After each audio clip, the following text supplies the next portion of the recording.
Hello అండి అందరికీ. Good morning. Welcome to my channel. So, యాక్చువల్‌గా వీకెండ్ అయితే నిన్న, మొన్న అయితే ఫుల్ నిద్ర పట్టింది. ఈరోజు మార్నింగే మెలుకువ వచ్చింది. ఎందుకో తెలీదు. 5కే మెలుకువ వచ్చేసింది. యాక్చువల్‌గా అయితే ఎవ్రీ వీకెండ్ అసలు మెలుకువ రాదు. ఆఫ్టర్‌నూన్ 11:30కి ఇట్లా 12కి అట్లా లేచేదాన్ని. బట్ ఈరోజు ఎందుకు మెలుకువ వచ్చేసింది తెలీదు. ఇంకా లెగవగానే విండో ఓపెన్ చేసి చూస్తే ఫుల్ వర్షం పడుతుంది. ఇంకా టీ అయితే పెట్టుకొని తాగేసాను.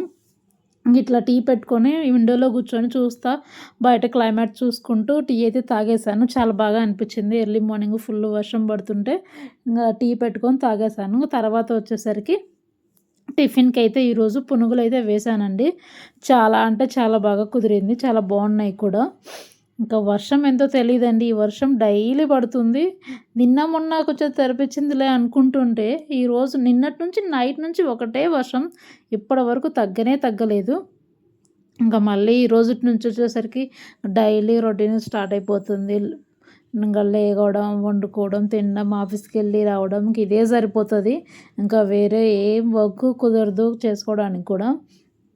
ఇంకా అలాగే వచ్చేసరికి క్లైమేట్ అయితే చాలా అంటే చాలా బాగుందండి. నిన్న నైట్ నుంచి ఒకటే వర్షం పడుతుంది కదా! చూడడానికైతే చాలా అంటే చాలా బాగుంది.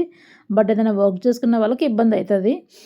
ఇంకా పునుగులైతే చాలా అంటే చాలా బాగా వచ్చాయి. మీకు ఈ ప్రాసెస్ అనేది కావాలంటే నేను ఎలా చేశాననేది మీకు వీడియో అయితే కావాలనుకుంటే ఆ ప్రాసెస్ అనేది నేనైతే వీడియో అయితే తీసి పెడతానండి. చాలా బావుంటుంది. ఆ కారప్పొడిలోకైతే మనకు చట్నీలో తింటాం కదా! చట్నీలో కంటే కూడా ఈ కారప్పొడిలోకైతే చాలా అంటే చాలా బావుంటుంది. మీకు ఎవరికన్నా కావాలంటే నేను వీడియో